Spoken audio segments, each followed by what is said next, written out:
Zared Shawver from Cognitive Science and Psychology will talk about, can mysteries change how you think?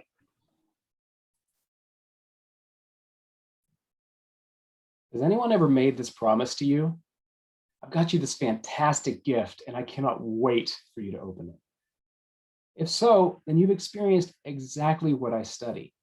Here's a box, there's something inside of it, and you really want to know what it is.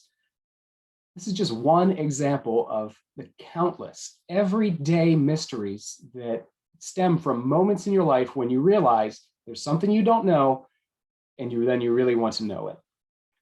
And these mysteries are everywhere, and they come in all kinds of different flavors, shapes, and sizes. The dots that disappear when someone stops sending a text message to you. You don't know what my middle name is. Why did she never call me back? There are moments in life that can just grab your attention and hold it captive and cause you to think and dwell for seconds, minutes, maybe even years. And it's a fundamentally human experience. But yet, psychologists have never really studied anything about it. And so that's where I come in. I'm addressing some basic and foundational questions about how people think about mysteries, because my job is to explain how people think. And without a full accounting of how people think about mysteries, I can't complete my job. And so the first question that I'm addressing is, what mysteries will grab hold of people? And an obvious answer there is unsolved mysteries.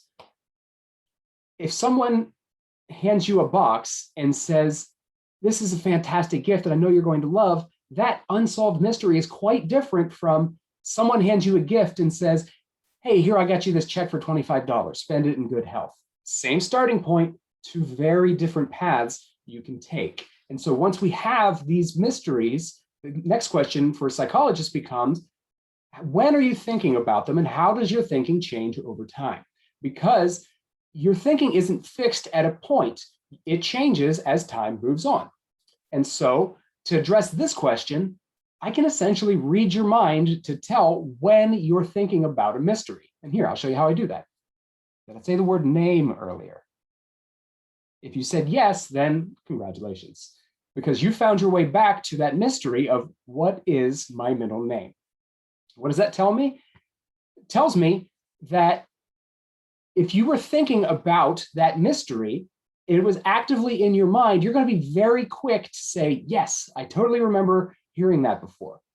And what I found using this mind reading memory technique is people will continue to think about these lingering unsolved mysteries, but not so much the solved ones. And there are lots of questions yet to address about when people continue to think about mysteries. And if I've done my job well, you will continue to wonder about these questions as well.